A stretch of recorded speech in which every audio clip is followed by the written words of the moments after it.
E allora, eccoci qui, aspettiamo che si facciano un po' di ospiti. Vedo già due persone sul canale Facebook e insomma aspettiamo che aumenti qualcun altro, arrivi qualcun altro.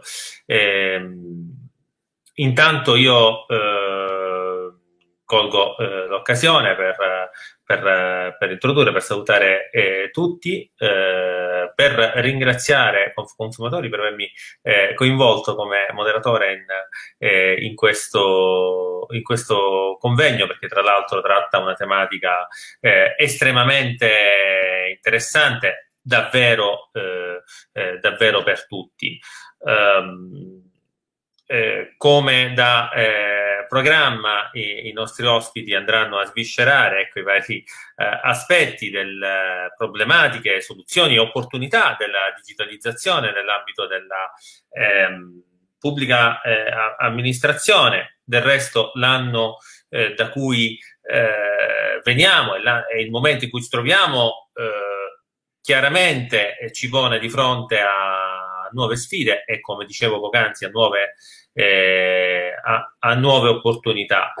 Questo incontro ha un titolo molto forte, molto interessante. Sono sicuro che insomma ci verrà spiegato tra poco. Io a questo punto inizierei subito dando la parola al presidente di Consumatori Sicilia, Carmelo Calì. Prego, Carmelo. Scusami Giorgio, qualcuno mi sta mandando messaggini che non riescono a vedere. Puoi verificare un attimo? Allora, la diretta c'è e abbiamo, cioè io ho verificato che a me sta funzionando. Ah, perfetto, va bene, allora può darsi saranno problemi singoli. Perfetto. Va bene. Allora procediamo. Prego. Sì. Ok, mi hanno confermato che è partito. Chi mi diceva che non riusciva a collegarsi.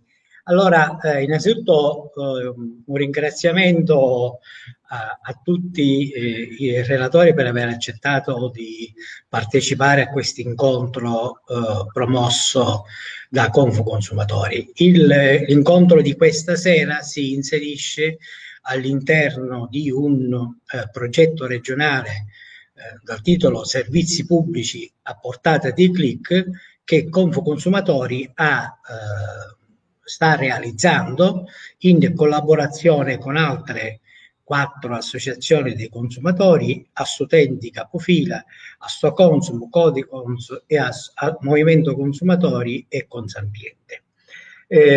Questi progetti vengono realizzati attraverso e finanziati dalla Regione all'interno di un programma generale, quello di quest'anno è quello che riguarda la ripartizione del 2018, che è partita anche un po' in ritardo causa vicende Covid, che in qualche modo partono da risorse pubbliche, non dei contribuenti.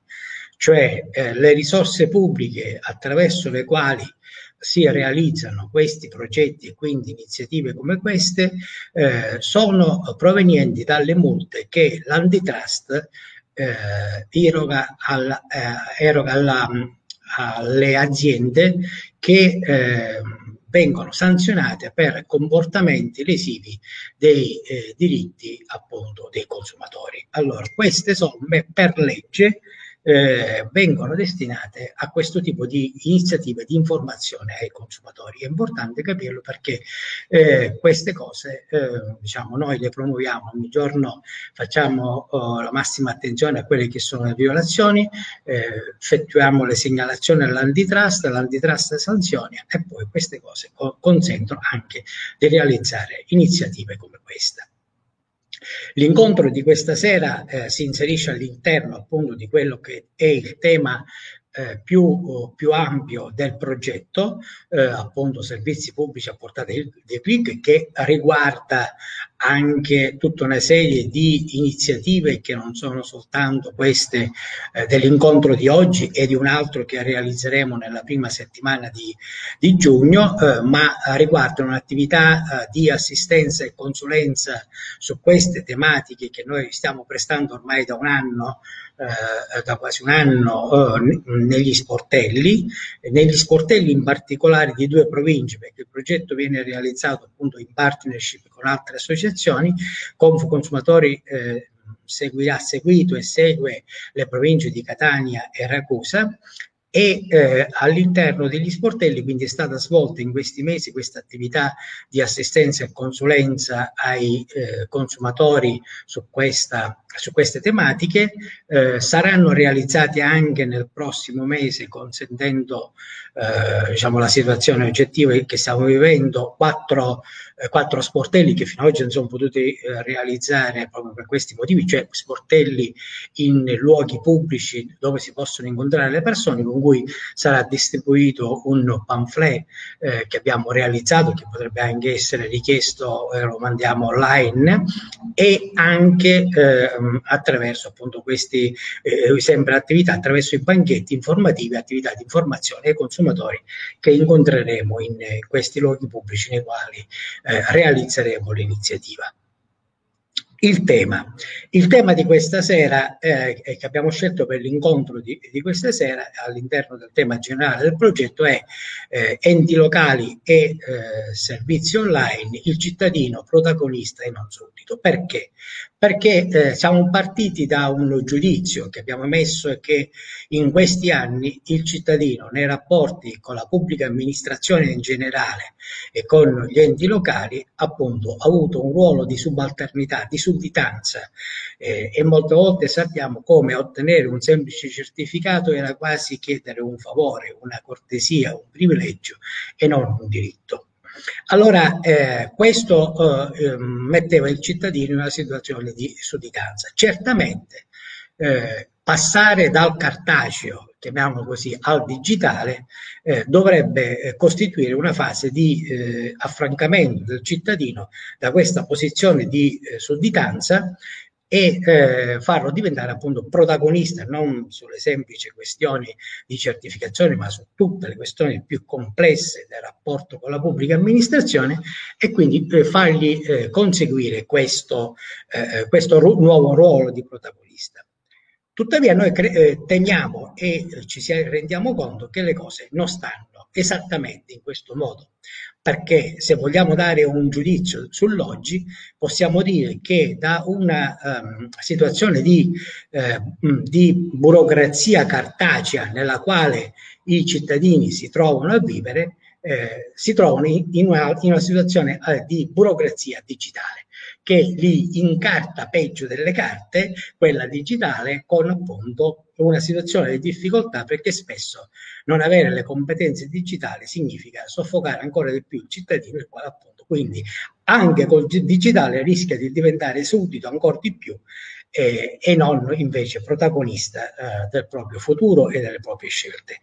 L'incontro di questa sera vuole servire proprio a aiutare i cittadini a superare questa condizione di difficoltà, a capire quali sono le esperienze positive in atto da seguire, quali sono le cose che ancora restano da fare, tantissime. Penso all'età della pietra su questa materia, e quindi ci rendiamo conto che mettere a fuoco quella che è la situazione su alcuni ambiti, infatti abbiamo chiesto al nostro consulente, l'avvocato Mariani, di aiutarci in questa diciamo, disamina, e al dottore Nicosia di aiutarci partendo da quella che è la sua esperienza lavorativa all'interno di un ente locale, per capire appunto queste cose. Io non devo dire altro, perché interessava a me di introdurre mettendo a fuoco queste tematiche, capire, cercare di spiegare perché abbiamo voluto realizzare questa iniziativa, e ci rendiamo conto che questa sfida digitale, che appunto per la quale siamo solo all'inizio, è una sfida che ci riguarda tutti, è una sfida che riguarda tutte le persone, che riguarda quindi non è qualcosa diciamo a cui devono pensare solo le associazioni dei consumatori. Le associazioni dei consumatori possono svolgere il proprio ruolo appunto di informazione, di aiuto e di assistenza affinché ogni cittadino nel realizzare diciamo quelle che sono le proprie esigenze della quotidianità possa attraverso il digitale fare un passo avanti, perché appunto noi riteniamo che c'è una duplice questione: la quotidianità del cittadino e la quotidianità del cittadino all'interno di quelle che sono anche le questioni più ampie che vanno al di là della quotidianità. Oggi abbiamo sempre sostenuto in tutte le iniziative, ormai in Sicilia siamo da quasi 20 anni presenti, abbiamo ribadito sin dal primo incontro che abbiamo fatto nella nostra regione che il primo diritto negato al consumatore è quello all'informazione. Anche in questa contingenza digitale riteniamo che il primo diritto che ancora è negato al consumatore è quello all'informazione. Se l'incontro di questa sera servirà appunto a far fare un passo sulla questione informativa ai cittadini, saremo ben contenti di aver realizzato questo incontro. Grazie a tutti di avermi ascoltato e ai relatori la parola. Grazie Avvocato Calì per questa introduzione che mette sul piatto tante questioni che avremo modo di discutere in questa conferenza. Questa conferenza che prenderà le mosse come accennato poi da un'esperienza specifica che è localizzata nel comune di Chiaramette Gulfi, ma che in realtà è poi l'emblema, no, di quello che può essere una realtà ovviamente diffusa in tutta la Sicilia, ovviamente quello che succede in tanti comuni. E dal momento che ci troviamo in provincia di Ragusa, passo la parola all'avvocato Samantha Nicosia, responsabile provinciale di Consumatori di Ragusa, per un saluto. Il microfono cortesemente. Ok, buonasera a tutti. Allora, mi sentite? Ok, saluto e ringrazio tutti i partecipanti all'evento di questa sera. Anche in provincia di Ragusa abbiamo partecipato alla realizzazione del progetto Servizi Pubblici a portata di click, perché abbiamo voluto sensibilizzare e informare i cittadini, utenti dei servizi della pubblica amministrazione e titolari di tutta una serie di diritti, al fine proprio di ridurre il più possibile il cosiddetto divario digitale, cioè questa distanza e purtroppo talvolta anche esclusione dai benefici dell'innovazione tecnologica, questa distanza che c'è tra il cittadino e il digitale. Quindi abbiamo sempre comunque l'auspicio che questi servizi pubblici a portata di click si affermino sempre di più e soprattutto che dall'altra parte il cittadino informato e formato possa essere un fruitore responsabile e consapevole di questi diritti, seppur digitali. Non rubo molto tempo, volevo solamente presentarvi che è qui con me il collega Cristian Catera, che è il responsabile dello sportello di Scicli, della Conf Consumatori, e che è un valido collaboratore dello sportello provinciale e che ci ha aiutato anche e che ci continua ad aiutare nella realizzazione del progetto Servizi Pubblici. Per emergenza sanitaria ancora in corso non è proprio accanto a me, ma sposto il computer e ve lo faccio. Buonasera, mi associo a quanto detto dall'avvocato Nicosia nelle sue parole. Ed è un grande onore partecipare, insomma, far parte di questa famiglia e per queste iniziative che sono importantissime per tantissimi cittadini, e lascio appunto proseguire i lavori di questo importantissimo evento. Fate di nuovo. Bene, grazie, grazie di essere intervenuti. E qui possiamo iniziare a entrare nel vivo di questo incontro. Lo facciamo con l'avvocato Maurizio Mariani, il consulente del progetto, al quale chiederei di aiutarci a tracciare un po' lo stato dell'arte. Oggi siamo un po'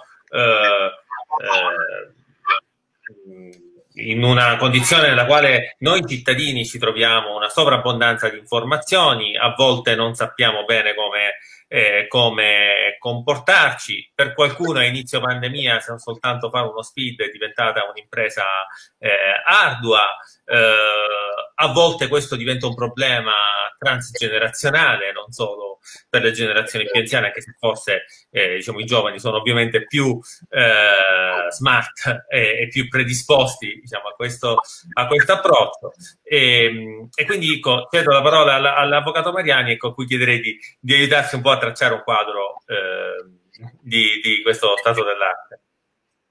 Grazie al Presidente di Conpo Consumatori per l'opportunità di poter dire qualcosa sull'argomento. Grazie per chi ci sta ascoltando via web. In effetti sì, c'è proprio una vera e propria rivoluzione ed sarebbe veramente grave restare fuori dalla portata delle innovazioni che ci stanno interessando come cittadini in questo periodo e che magari gli utenti, le persone non riescono ad immaginare. Mi dicono che c'è un problema audio. Avvocato, mi perdoni, abbiamo qualche problema di audio. Può magari provare a... Vediamo se va meglio. Sì, mi sentite? Posso parlare? Sì, molto meglio. Prego. Ok, grazie. Sì, perché già il discorso sarà un po' complesso. Se perdiamo qualche frase, si arriva poco. Io vorrei darvi innanzitutto questa immagine. Di nuovo, avvocato, mi perdoni, non siamo fortunati stasera. Vediamo se riusciamo. Vediamo se riusciamo dalla mia postazione. Che dici, Giorgio? Certamente. Okay. Allora riprendiamo tra un attimo. Intanto ecco, io riprendo la parola e colgo un attimo l'occasione per dire, appunto, poc'anzi si parlava di comunicazione. Io dirigo un giornale online che sposa felicemente questa iniziativa e credo appunto che sia molto molto importante parlare di queste tematiche anche per i nostri lettori, che molto spesso sono un po' più giovani, ma che si affacciano a quel mondo fatto di burocrazia che dovrebbe essere semplificato dal mondo digitale, che spesso non lo è. Riproviamo a vedere se l'audio del... Come mi sentite adesso? Mi sentite? Adesso mi sentite bene? O è sempre difficoltoso? Vediamo se... Sembrerebbe andare meglio. Solo un secondo. Sì. Vediamo se va meglio. Così eravamo... Ecco. Sì, allora se posso riprendere il filo del discorso. Ecco. Noi abbiamo un'immagine della pubblica amministrazione digitale che è quella che ci perviene dai vari siti web dell'amministrazione. Non faccio un elenco di quello che c'è sul web, perché occorrerebbe tutto il pomeriggio, ma noi conosciamo il sito, i vari siti, ad esempio l'Agenzia delle Entrate, dell'INPS o il portale dell'automobilista, o ancora il sito dove è possibile pagare il volo auto e così via. Abbiamo due tipi di possiamo finire della pubblica amministrazione digitale in due modi, noi riteniamo. O è quello di avere uno sportello virtuale della pubblica amministrazione, nel caso dell'Agenzia delle Entrate, dove magari è possibile fare i pagamenti. Avvocato, mi perdoni se entro di nuovo, ma non abbiamo molta fortuna stasera. Allora, però forse facciamo una cosa. Se l'avvocato Calì fosse così gentile da prestare la sua postazione, forse risolviamo viene nella mia postazione, risolviamo temporaneamente questo problema. Okay. Signori, una volta si diceva il bello della diretta, e questa è sicuramente una di queste, è appunto una diretta, ecco, nel frattempo è entrato anche il ok, allora le tolgo se va meglio qui con i potenti mezzi della consumatori. Sentite? Sì, la sentiamo. Allora, dicevo, sì, ancora non ho detto molto, solamente che noi riusciamo a immaginare la pubblica amministrazione digitale o come uno sportello virtuale, vedi il caso ad esempio dell'Agenzia delle Entrate, dell'INPS, in cui è possibile vedere le pratiche che ci riguardano, oppure i siti dei comuni dove prendiamo dei bandi di gara e l'organizzazione dei vari uffici. Oppure abbiamo delle app informative che ci dicono, ad esempio, su determinate materie, ci informano, ad esempio, sul profilo sanitario, o si pensa, ad esempio, all'informazione che fornisce il Ministero della Farnesina con riguardo ai viaggi, alle comunicazioni che vengono fatte in prossimità di una partenza per sapere se un sito è sicuro o meno. Ebbene, questa è un'immagine che possiamo ben presto abbandonare, perché noi stiamo andando veramente a grossi passi, velocemente, verso un altro tipo di orizzonte con riguardo all'amministrazione digitale, perché quello che noi abbiamo sinora e che possiamo sperimentare sul web, abbiamo solamente quella che è stata la trasposizione dei servizi cartacei, o, se vogliamo usare un termine più moderno, di analogici, passati al web. Cioè praticamente abbiamo sostituito la carta con il file, oppure l'accesso di persona presso gli uffici con le email. Questo è quello che attualmente pensiamo che fosse l'amministrazione digitale. Invece l'implementazione del sistema che c'è stata ultimamente, negli ultimi 3 anni, è veramente rivoluzionaria. La fonte di base della organizzazione dell'amministrazione digitale è il CAD, il codice dell'amministrazione digitale, che è stato pensato e costruito nel 2005, quindi un'epoca dal punto di vista telematico abbastanza lontano, siamo quasi alla preistoria rispetto a quello che invece è la possibilità, la strumentazione che internet e i vari strumenti ci danno oggi. Tant'è vero che 2 importanti interventi legislativi, uno nel 2017 e uno con il decreto delle semplificazioni del 2020, hanno dato un impulso, specialmente il secondo, a una costruzione di un'architettura ben differente della digitalizzazione della pubblica amministrazione, che si basa su tutt'altra struttura rispetto a quella che noi immaginavamo.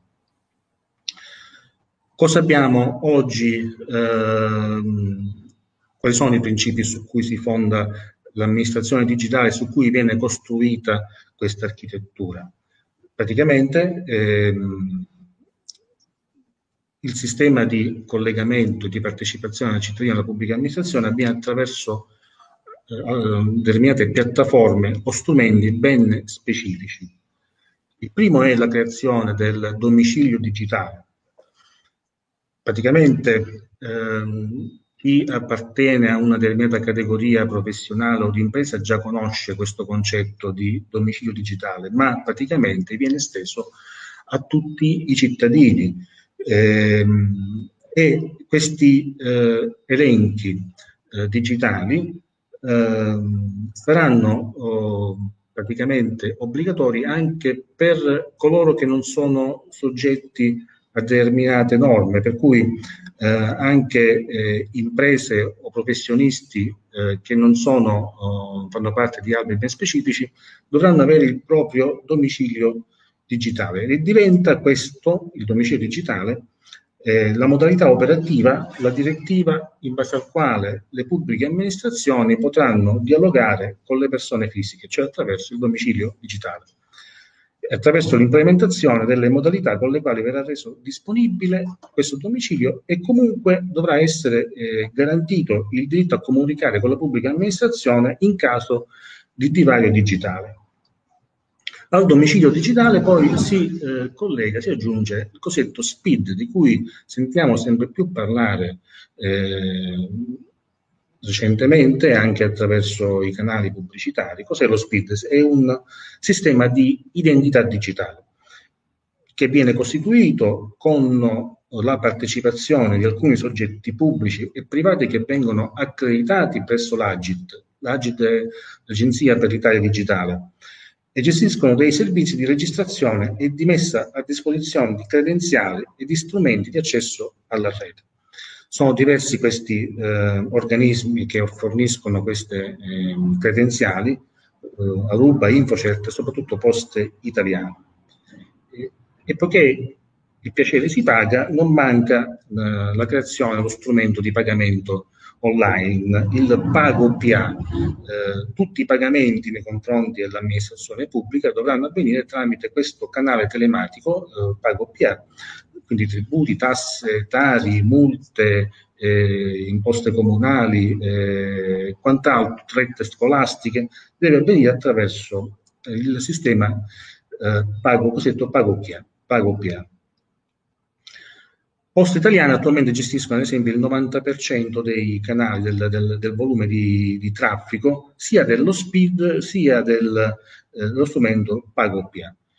Come si fa poi a dialogare con la pubblica amministrazione? Si fa dialogare solamente tramite la PEC, cioè quello che ormai già da alcuni anni conosciamo, che sostituisce la raccomandata cartacea e che ha valore legale sia di trasmissione sia di ricezione del messaggio PEC. Faccio solo un accenno assieme a questi strumenti su cui tra un po' centrerò in particolare con riguardo a un particolare registro. È già funzionante da alcuni anni il fascicolo sanitario elettronico, in cui confluiscono tutti i nostri dati sanitari, comprese gli acquisti, le prescrizioni dei farmaci che ci vengono erogati, le visite specialistiche, e certamente vanno tutte a confluire nel nostro fascicolo sanitario elettronico.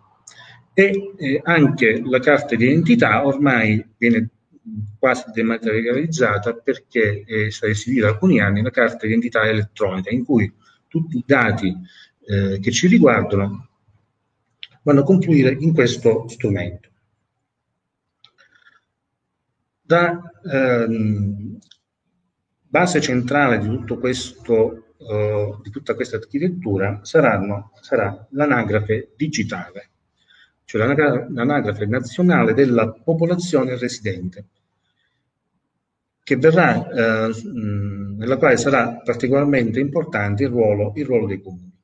In pratica l'anagrafe nazionale della popolazione residente è un sistema integrato che consente ai comuni di svolgere i servizi anagrafici e di consultare o estrarre dati, monitorare le attività, effettuare statistiche, e diventa il punto di riferimento unico per l'intera pubblica amministrazione, per tutti coloro che sono interessati ai dati anagrafici, in particolare quelli dei gestori dei servizi pubblici. In questa maniera si disciplina la possibilità per cittadini di identificarsi e accedere all'anagrafe nazionale attraverso la propria identità digitale, quindi non fisicamente o con documenti in mano, ma attraverso quelle identità di cui abbiamo parlato al numero 1 poco fa.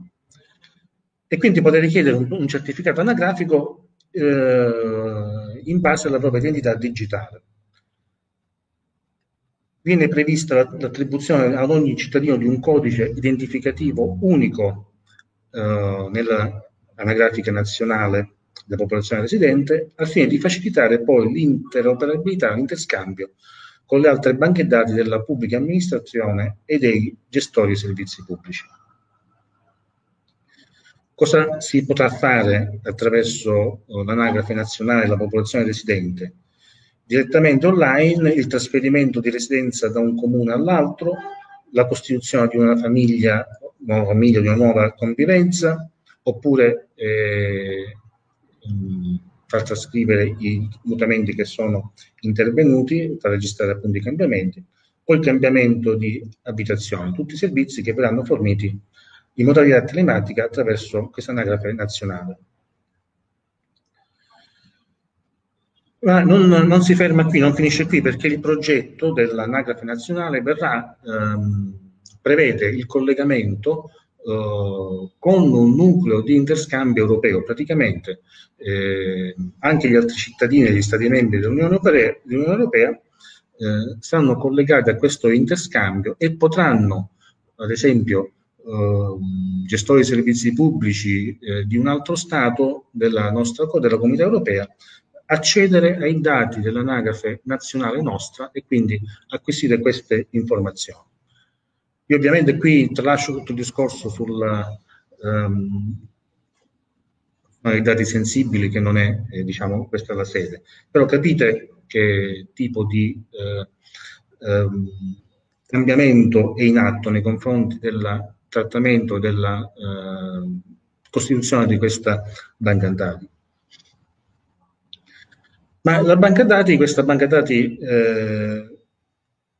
anagrafe nazionale della popolazione residente, dovrà essere integrata con quelle piattaforme che dicevamo prima, lo SPID e il CIE. La SPID, cioè l'identità digitale che ci permette di accedere, e anche questa volta tramite lo strumento del pago PA per eseguire i versamenti. E qui la sorpresa magari che non tutti immaginano è proprio l'app IO, che abbiamo conosciuto in tempi di pandemia e che ha avuto particolarmente fortuna grazie al cashback di Stato, scaricata da circa 12 milioni di italiani già, e che ha avuto più fortuna sicuramente dell'app Immuni.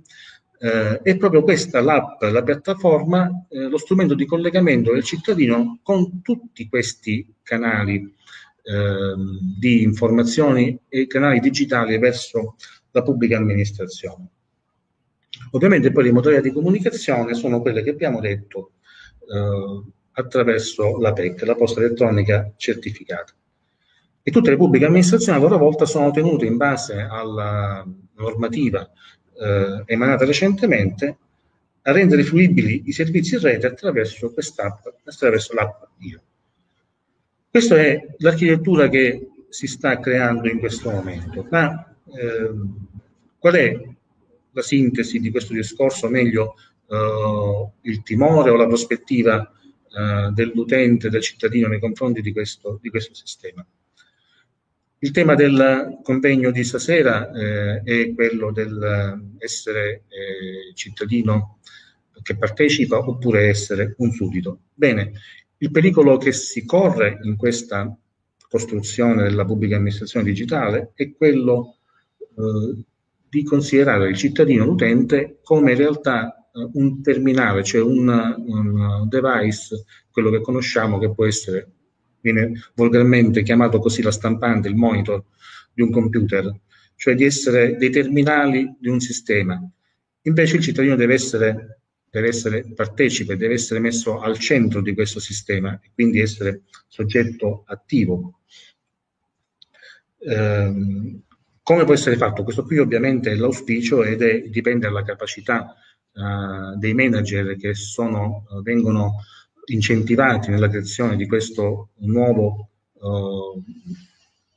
costruzione di questo sistema, far sì di rendere lo strumento dell'amministrazione digitale effettivamente utile e soprattutto non discriminante nei confronti di alcune categorie. Per questo la normativa prevede che a fianco alla costruzione di questo sistema ci deve essere anche la possibilità di accesso dei cittadini alle piattaforme digitali, e questo sia attraverso delle infrastrutture, ad esempio la banda larga, sia attraverso anche l'alfabetizzazione delle persone affinché possano essere partecipi e fruire dei servizi digitali della pubblica amministrazione. E ovviamente l'amministrazione non deve abbandonare un po' quello che purtroppo, e qui devo fare la critica che si fa sempre, bisogna dismettere i panni del burocrate una volta per tutte, bisogna andare verso una compartecipazione, una cointeressenza anche nei confronti dell'utenza. Pensiamo che ci sono categorie di soggetti che possono essere gli anziani, i disabili, o anche questioni di livello culturale e quant'altro, che possono rendere difficile accedere a questi servizi, e si perderebbe quello che è il beneficio maggiore, principale. Faccio solamente una notazione. I comuni spendono tante risorse per creare dei siti web a servizio del cittadino. Molto spesso si preferisce, anziché implementare il sistema che hanno creato, abbandonare quello che è stato fatto per crearne uno nuovo. I comuni che hanno maggiori risorse magari creano piattaforme più funzionali, però in questa gran confusione chi ci va di mezzo è proprio l'utente, il cittadino, che si trova perso già era una situazione difficile con la burocrazia di carta, a maggior ragione con la burocrazia, se questa qua viene ad essere trasferita nel web. Quindi una particolare attenzione devono dimostrare i funzionari della pubblica amministrazione, che vengono formati e incentivati a creare questo ponte verso l'utenza, e a far sì che il cittadino sia appunto partecipe e non suddito o terminale di un sistema telematico. Che io per il momento avrei concluso il punto, poi se ci sono domande potrò rispondere.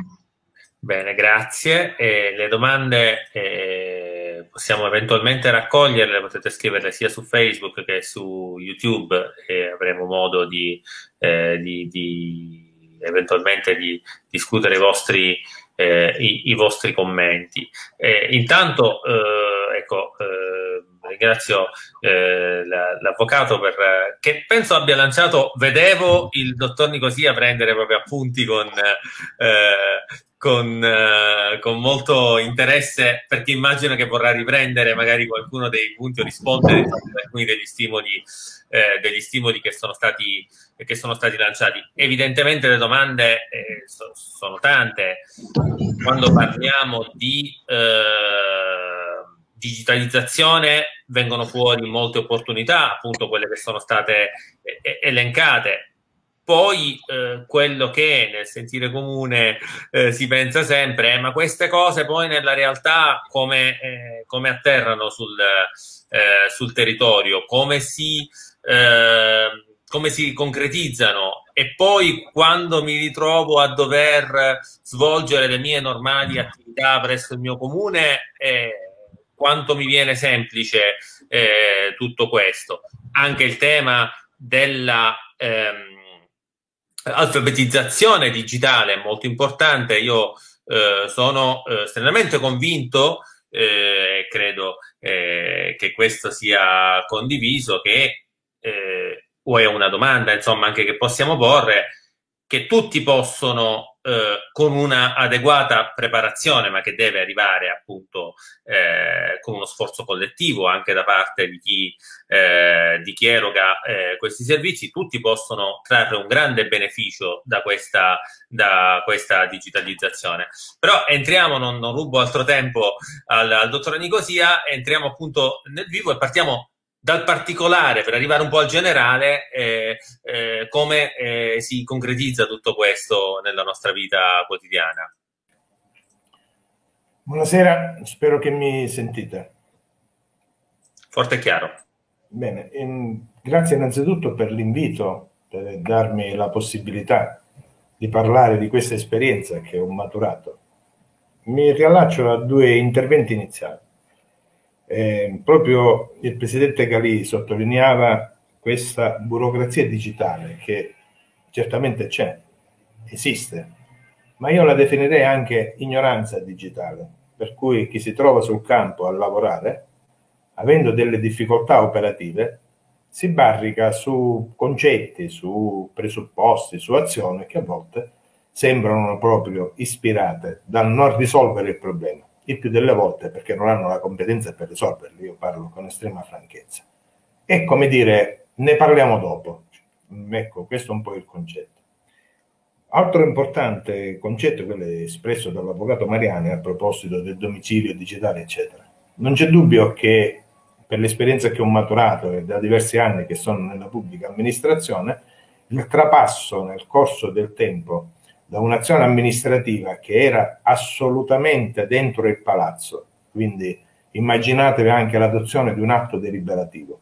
Bisognava andare la domenica in comune per visualizzare la delibera, perché l'albo pretore era tenuto dal messo notificatore, chi ne aveva interesse doveva andarci. Immaginatevi quanta gente ne aveva interesse, se non l'avversario politico di turno che aveva ovviamente l'interesse ad entrare nel merito di alcune questioni.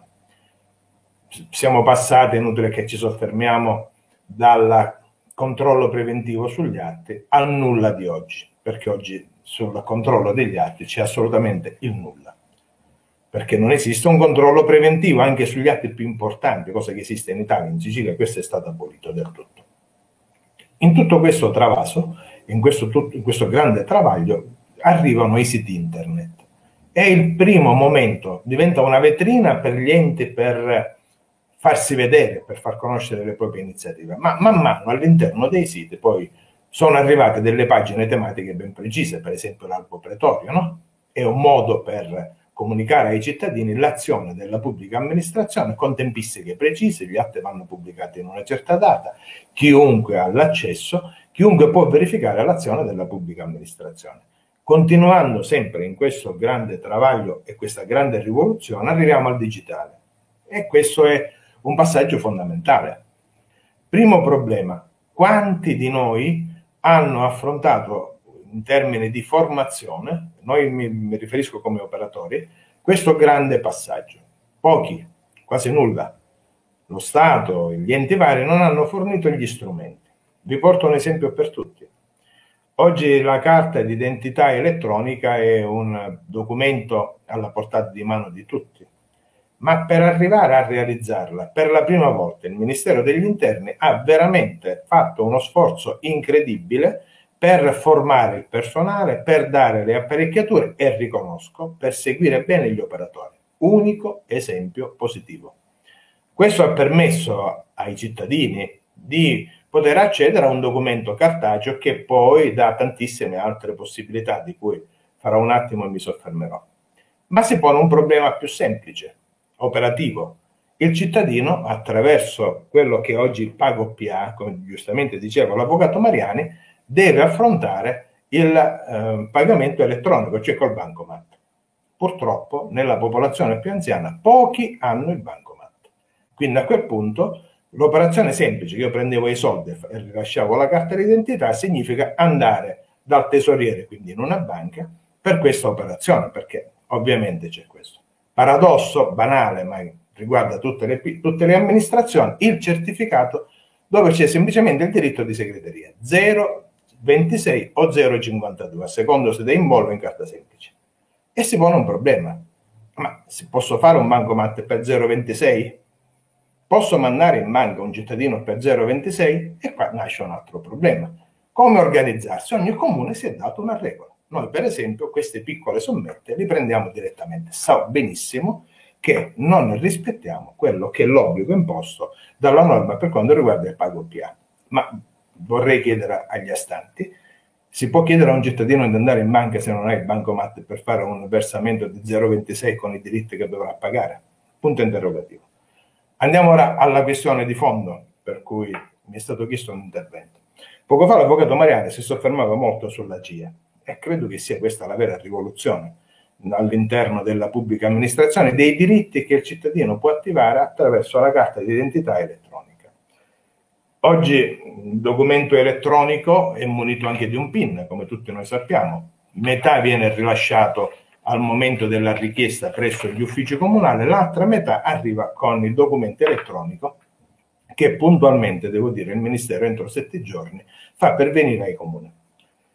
Questo documento, oggi la carta di identità elettronica, è diventato un vero tesoretto, perché permette di collegarsi, o perlomeno nel futuro questo sarà ancora più semplice, all'Agenzia delle Entrate, all'INPS e tanti altri canali. Quindi sostanzialmente andrà a sostituire, in parte lo sostituisce, lo SPID. Questo semplifica molto l'azione del cittadino, perché ha in mano ovviamente un documento attraverso il quale, utilizzando quei PIN, può collegarsi a questi siti e quindi avere delle informazioni che gli servono. L'accesso alla carta di identità elettronica tutto sommato è abbastanza facile. Quindi oggi diventa lo strumento unico che può sostituire sia la CNS, che è quindi la Carta Nazionale dei Servizi, e anche lo SPID. Attraverso questo documento è possibile il cittadino avere dei servizi fondamentali da parte della pubblica amministrazione. Ma tutto ciò può diventare una vera realtà quando riusciremo finalmente, mi sentite sempre, giusto? Quando riusciremo finalmente ad avere l'anagrafe unica della popolazione residente, ANPR, di cui poco fa parlava l'avvocato Mariani. Perché quando riusciremo? Perché non tutti i comuni sono entrati a pieno regime. In provincia di Ragusa qualche comune ancora non lo è proprio. Questo diventa fondamentale perché attraverso questa banca dati i cittadini possono, con il combinato disposto della carta di identità elettronica, possono entrare veramente in contatto con la pubblica amministrazione per dei servizi importantissimi. Si può fare il cambio di residenza, si può avere tutta una serie di servizi che sono veramente fondamentali. Ma anche qua, per quanto riguarda la NPR, le difficoltà operative non mancano. A differenza della CIE, che oggi è diventato abbastanza facile nella gestione, con l'anagrafe della popolazione residente, proprio perché alcuni comuni, voglio dire alcuni, non voglio dire tanti, ma dico alcuni, non sono entrati a pieno regime, il cittadino che fa un interrogativo, o noi stessi come operatori che facciamo un interrogativo per chiedere se il cittadino ha, dove si trova, qual è la composizione della sua famiglia, alcune volte se in quel comune dove noi pensiamo possa essere non è stato ancora attivato questo importante progetto, l'indagine rimane vuota. Ma certamente siamo a buon punto, è un grandissimo, importantissimo passaggio nella gestione della pubblica amministrazione.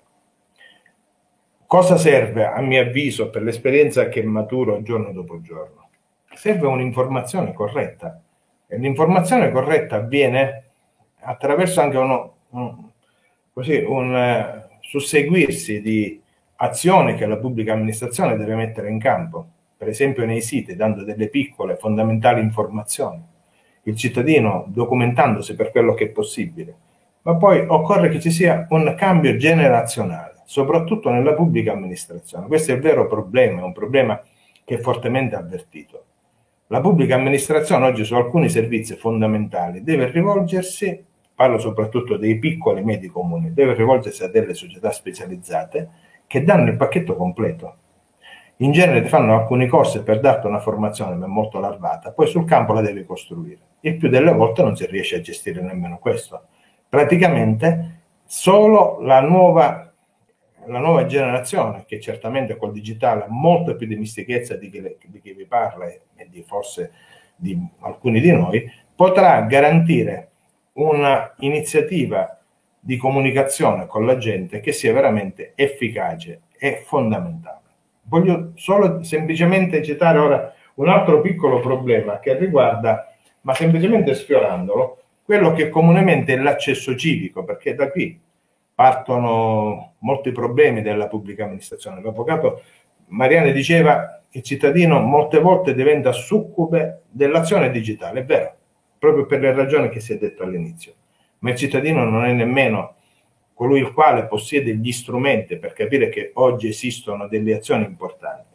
Nell'accesso civico generalizzato o semplice vi è ovviamente la possibilità di capirne di più della pubblica amministrazione, della sua azione, del perché un documento non viene messo a disposizione, cioè affermare di più i suoi diritti.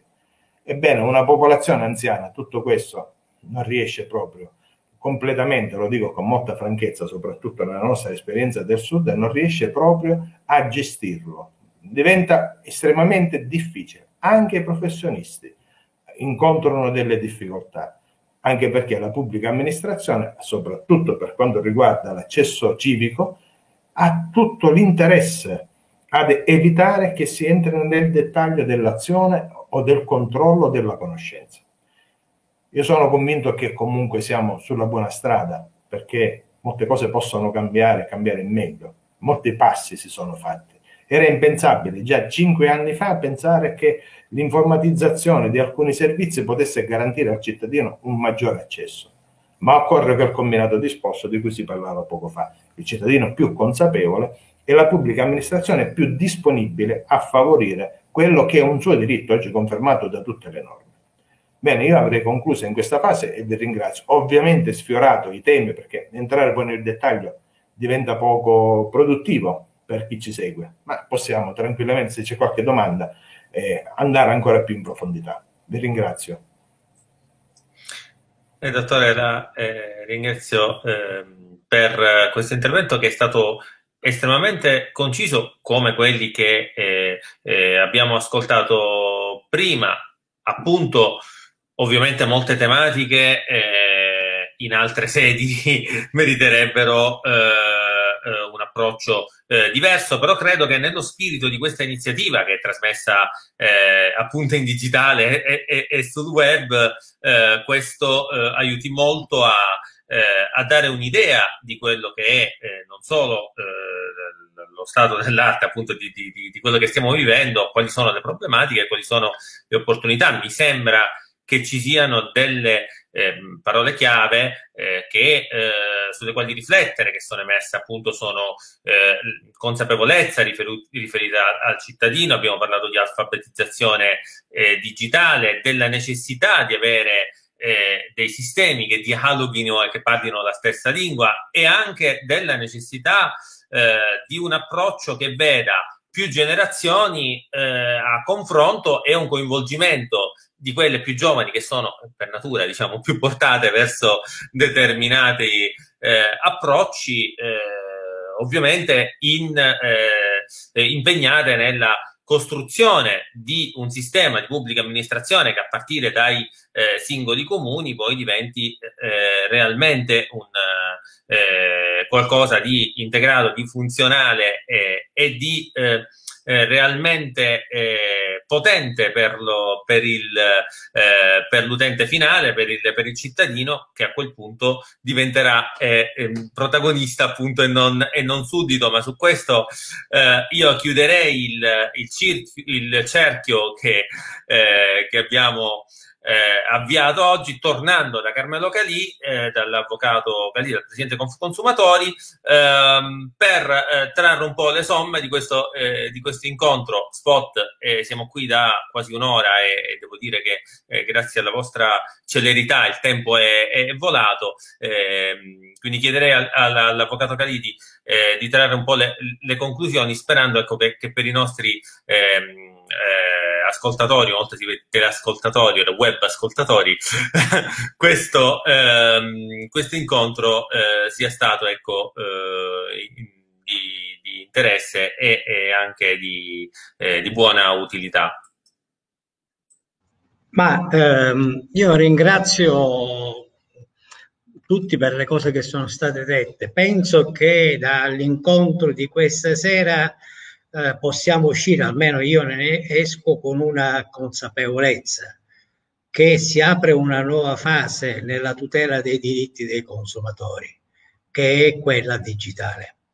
Perché certamente l'approccio che abbiamo avuto fino ad oggi alla tutela del consumatore non ha, tra virgolette, previsto fino ad oggi appunto tutto quello che il consumatore incontra nella realizzazione di una partecipazione digitale.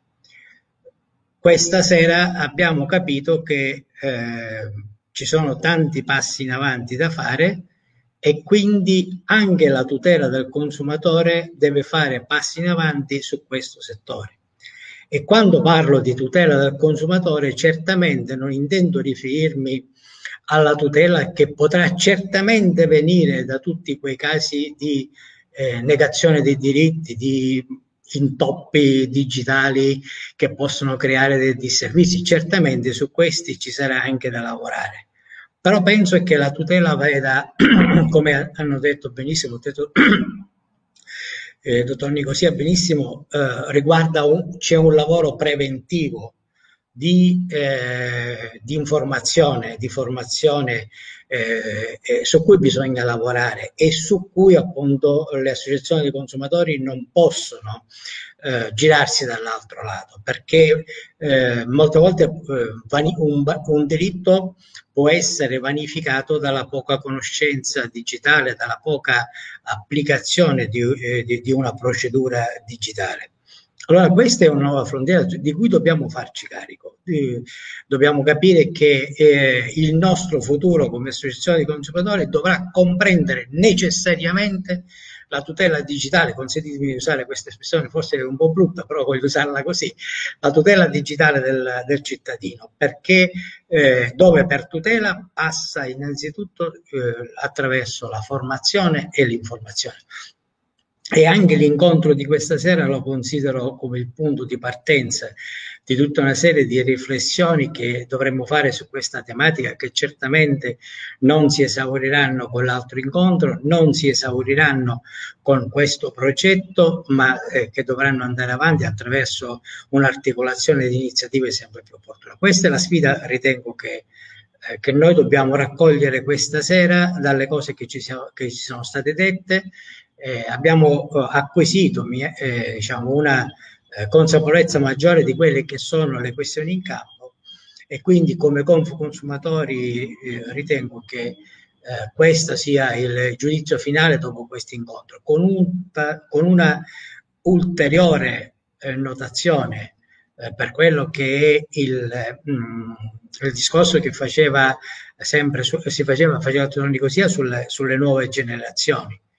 È chiaro che è un discorso decisivo, cioè sostanzialmente la spinta potrà avvenire soltanto quando nuove generazioni saranno immesse nella pubblica amministrazione, perché sono quelle capaci di avere per un problema appunto di età, di competenze, di entusiasmo, di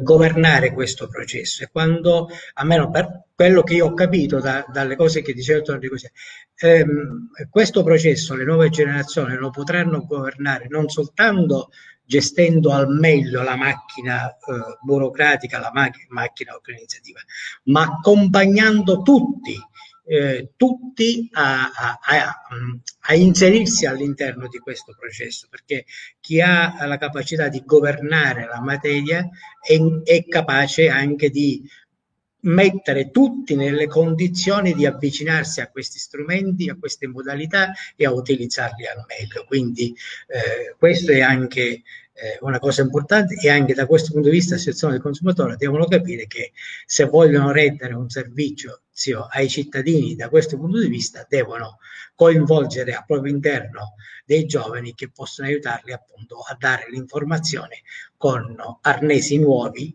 che magari noi vecchietti non abbiamo più. Vi ringrazio della partecipazione. Con queste parole penso che possiamo darci un arrivederci alle prossime iniziative. Bene, grazie a tutti gli intervenuti. Vi ricordo, come accennava il Presidente Galì, che Consumatori all'interno del progetto Servizi Pubblici a portata di click organizzerà prossimamente un altro incontro per approfondire altre tematiche, di cui verrà data comunicazione sui canali sia a mezzo stampa sia ovviamente attraverso i canali di di consumatori sul canale Facebook, dove avete seguito questa diretta, che vi invitiamo sempre a seguire con partecipazione. Ancora grazie a tutti e una splendida serata.